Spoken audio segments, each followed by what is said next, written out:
Сайн байцгаана уу? Та бүхэндээ үчийн мэнд хүргэе. Кино задлан кино блогийн 15 дахь дугаар инхүү хэлж байна. Энэ удаагийн дугаараараа алдарт Forrest Gump киног онцолж байна. За энэхүү гайхалтай киног мэдгүй хүн бол ховорхон биз. 1986 онд Winston Groom гэдэг зохиолчийн зохиолоос сэдвлэн найруулагч Роберт Земекис 1994 онд найруулж дэлхийд даяар нийтээ 677 сая гаруй долларын ашиг олж Оскарын 13 төрөлд нэр дэвшиж, за үүнээсээ 6 төрлөөс нь шагнал авсан бүх цаг үеийн хамгийн шилдэг кино зүй ёсоор тооцогддог Forrest Gump киног кино задлан блогтоо инхүү оруулж байна. Киноны продюсер Wendy Pennerman анх Forrest Gump номыг уншаад маш сонирхолтой санагдсан байгаа. Тэгээд энэ зохиолоор кино үеийг шийдээд санхүүжилт хайсан боловч 1986 оны үед түүнийг дэмжих хүн Холливуудад ерөөсөө олоогүй. За ингээд хэдэн жилийн турш киноныхаа санааг танилцуулж явсан ч бас амжилт олоогүй байна. За харин удалгүй Оскарын шагналт жүжигчин Том Хэнкстэй гэрээ хийсний дараа бүх зүйл өөрчлөгдсөн. Том Хэнкс энэ киноны утга учирыг олж хараад цойлог ердөөл 1 цаг 30 минутын дотор уншиж дуусаад шууд үргэлжлүүлэн гэрээ хийсэн гэж яригддаг. Киноны гол дүр Том Хэнкс гэж юм бэ. За жүжигчин маань 1956 оны 7 сарын 9-нд Америк нэгдсэн улсад төрсөн продюсер, зохиолч, найруулагч хүн.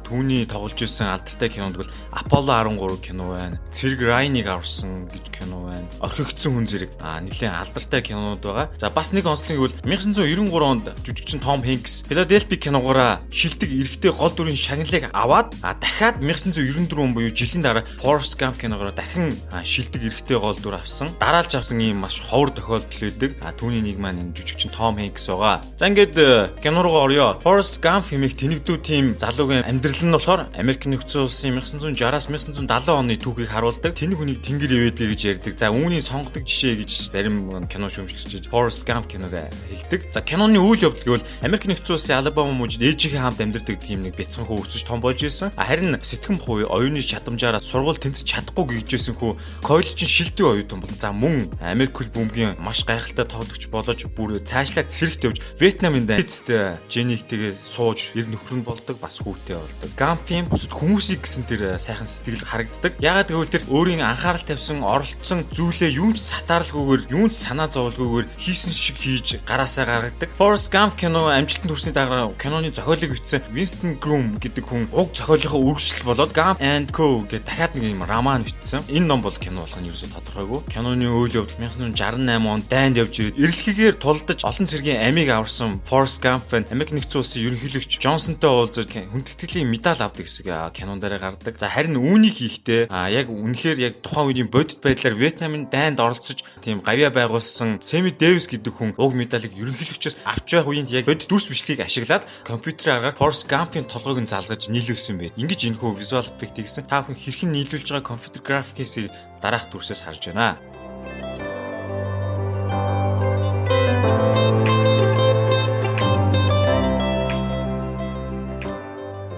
Forrest Man домогт Beatles хамтлагийн дуучин John Lennon-тэй уулздаг хэсэг гардаг. John Lennon эхнэр Yoko Ono-тойгоо нэгэн нэвтрүүлэгт орж байдаг. Тухайн үеийн нэвтрүүлэгт орж байгаа бодит бичлэгийг ашиглаад John Lennon-ийн эхнэр Yoko Ono-гийн оронд Tom Hanks ингэж залгаж оруулсан байдаг. За та бүхэн тэр хэрхэн хийсэн компьютер графикийн эвлүүлгийг харж байна.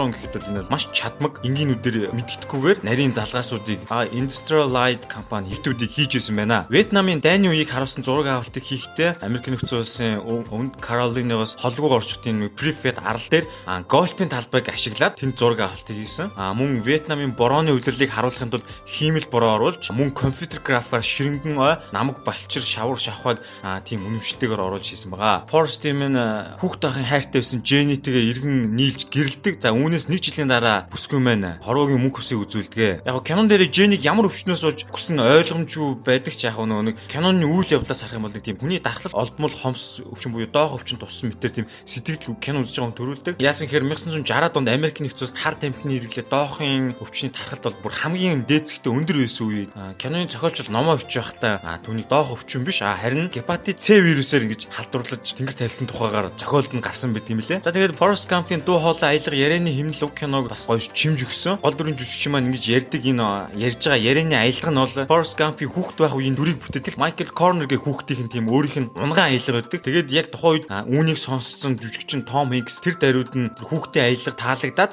улмаар дуурайж өөрөө сураад тэр аялгаараа энэ киноныхаа турш тоглосон байгаамаа. За мөн энэ дээр бас нэг туслах төр гардаг. Энэ бол гаднаа маш тийм хахир хатуу чанга ирэл боловч дотроо маш тийм эмзэгхэн Gump-тай хамт ингээ Вьетнамын дайнд байлтаж жагаад тахир дотоо болсон дэслэгч Дэнни дуу гардаг. Үүнийг жүжигчин Гэри Синис бүтээсэн. 1994 онд Холливуудад хүнийг хөлгүй юм шиг маш үнэмшилтэйгээр харуулах технологи болон компьютер графикийн ер нь энэ шийдлүүд бол тийм бүрэн хөгжөөгүй байсан. Энэ үед харин жүжигчин Гэригийн хөлд кино багийнхан ийм цэнхэр оймс өмсгүүлээд дараа нь тэр цэнхэр хэсгээ тастаж аваад яг ийм хөлгүй өмд харагдуулсан ба та хэрхэн үүнийг хийсэн байдлыг дүрснээс харж байна. Бас ийм гэрэл зургаар үзүүлсэн байна. За мөн Forrest Gump байн хятад очоод улсаа төлөөлөл ширээний теннис тоглодог байгаа. За энэ бол маш сонирхолтой үзэгдлүүдийг хурдтай ойж байгаа бөмбөгийг нүд салгалгүй харна гэдэг хэцүү байдаг. За тэгээж энэ киноны зураг авалтыг тийм амаргүй байсан. Ягаад гэвэл жүжигчд маань мэрэгжлийн теннисчин биш. Сайн тоглодогч байгаагүй. За тэгэхээр яалч явахгүй компьютер график ашиглаж хийсэн. Яг үндэ бол жүжигчд бөмбөггүй хоосон ингээд цохиж тоглож байгаа. Харин ойж байгаа бөмбөгийг компьютер графикаар хийсэн байгаамаа. Кино зураг авалтын үед ингээд яг жүжигчтэй тоглолтын хэмнэлийг өгөхийн тулд цаана ингээд яг бөмбөг ойж байгаа юм шиг хиймэл дуу шуум тавьсан байгаа. Пад гэж зогсож байгаа. Харин тэр дууны темпэнд харуулж жүжигчд маань бөмбөгөө цогж байгаа юм шиг үйл харуулна. Үлдсэн тэр бөмбөгний ойж байгаа дүрсийг компьютер график ашиглан нэмж залган хийсэн байгаа. За та бүхэн энэ хэрхэн хийгдсэн задаргааг дүрснээс харж байна. За мөн кинонд рок н роллын хаан гэдэг Elvis Presley-ийн дүр гардаг. За энэ дүрийг жүжигчин Kurt Russell бүтээсэн. За яагаад энэ жүжигчин Kurt Russell-ийн талаар ярьж байгаа нөхөр 1979 онд Elvis Presley-ийн тухай өмнө нь ийм кино тоглож байсан болохоор энэ дүрийг гаргахад дөхөн болов гэд найруулагч дүр оноосон байхаа гэж ярилцдаг.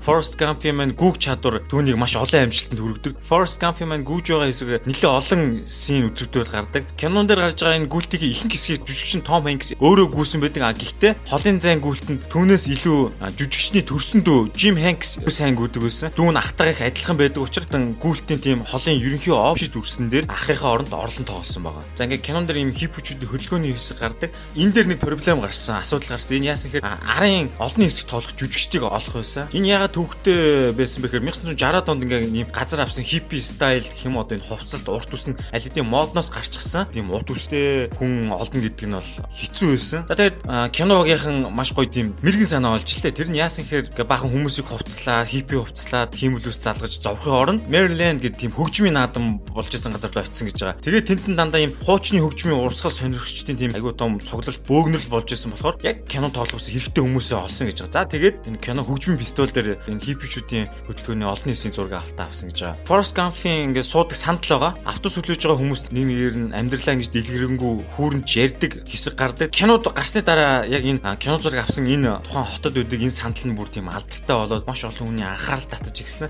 Киноны шүтэн бишрэгчдийн гарт өргөдүүлж хэсгээс нь хугалж авч юм уу дээр нь янз бүрийн бичих тийм эрсдлээс сэргийлээд хоттойгоо түүхийн мөдөд үзэр болгон хадгалж авсан байт юм лээ. Forrest Gump-ийн амьдрдаг хуучин загварын байшинг зөвхөн яг ингээ кино зураг авалтаа зориулаад ингэж барьсан. Хугацаа бага байсан учраас яг тийм барилгын стандартын дагуу яг жинхэнэ барилга шиг бариагүй. Зүгээр ингээ яг байшинтуудыг харагдах байдлаар ингээ араан босоод гадна талынх нь ингээ мод эдний хийцэн юм шиг байгаа. Ямар нэгэн барилгын стандарт мөрдөөгүй учраас кино зураг авалтаа дуусаад даруй байшин нураасан байдгаа аюулгүй байдлын үүднээс. За ингээд найруулагч Robert Zemeckis-ийн бүтээсэн Forrest Gump гэдэг кино маань маш их дөөлөн шүүгэн тарьж тухайн үедээ амжилтанд хүрчээсэн. Кино гарсны ачаар зохиолчийн бичсэн яг ном маань бас 1.7 сая ширхэг борлогдож киногоо даган юм ашиг орлого авчиж алдартай болж исэн. За гэхдээ энэ дээр нэг юм байгаа. Яасан гэхээр найруулагч Robert Zemeckis маань ном дээр гарсан зохиолын дагуу бүх санааг хуулбарлаагүй. Харин нэлээд өөрчилсөн. Өөрчлөлтөө нэлээд бүтээлчээр зарим хэсгийг ханаад за яг одоо бидний үздэг энэ хөлбөрийг гаргаж ирсэн. Гараа сайхан байж идэг. Тэгэл хэрвээ нэг юм хийгээл заал гэсэн бол шууд тэгэл яг тэрийг барьж аваад хийчдэг. Одоо жишээ нь тэр нэг сам хорхооны усан онгоцтой болъё. Тэгээд цаашаа ингээд энийг өргөжүүлж үүн дээр хамтарч ажиллах уу гэд Forrest Gump-аас нэг нөхөр асуудаг. Тэгсэн чинь Forrest Gump шууд окей Окей. За тгий шууд хийгээл ерөөсөө ямар ч бодохгүйгээр шууд шийдвэр гаргадаг. Хэрвээ бодит амьдралэр чинь би ч юм уу хин нэгэн байсан бол нэг судлан те.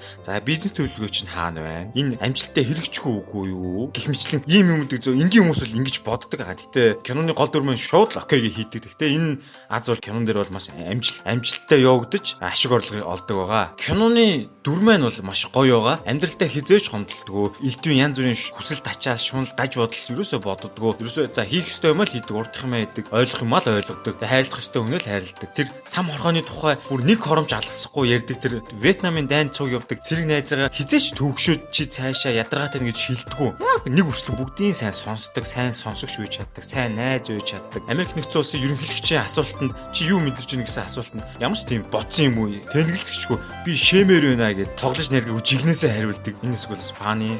Хин нэгэн Forrest Gump-ыг доромжилж хараасан ч тэр зүйлийг өөр тоохгүй. Юм ботсон шинжгүй хайхард өнгөрөөдөг. Хайртай хүнийг нь гомдоосон хүнийг бол зүгээр орхихгүй. Сайн найзынхаа төлөө амиач өгөхөд бэлэн түүний амийг бас авардаг. Жинхэнэ эр хүний тухай кино юм болоо гэж харагдав. Найрагчийн хэлж байгаа санаа маань хөгжлийн бэрхшээлтэй иргэдийн нийгэм дэслэх байр суурь. За тэднээс ер нь ундран гарч болох нөөц болцоо оюуны их тийм асар потенциал зэргийг Forrest Gump-ийн дүрээр ингэж гаргаж киногаар дамжуулан үзэгчид хүргэсэн байгаамаа. Харин нөгөө талаас тухайн цаг үед болж өнгөрсөн тийм томоохон үйл явдал, ууг ашуудал, харамсал төрүүлэм алдаа тийм Америкийн үйл явдлуудыг маш энгийн байдлаар нэгэн цагт багтаагаад холиод гаргачихна гэдэг бол найруулагчийн их гарамгай чадвар гэж хэлж болно. За тэгээ гол дүр бүтээсэн жүжигчин Том Хэнксийн жүжигчний чадрыг бол тэрийг үнэлэхээс өөр аргагүй нь бол маш гайхамшигтай байсан. Ямар сайндаа зарим үед Том Хэнкс чи яг өөрөө үнэхээр жигнэсээ ийм хүн билүү гэж эргэлзмээр тийм маш сайн жүжиглэл гаргасан байдаг. Тийм учраас ч Том Хэнкс мэн Оскарын шагнал Forrest Gump киногоор хүрсэн байх гэж бодож байна. Forrest Gump-ийн ээж их нь хэлсэн нэг үг байдаг. Энэ үгийг хэлээд өгсөе.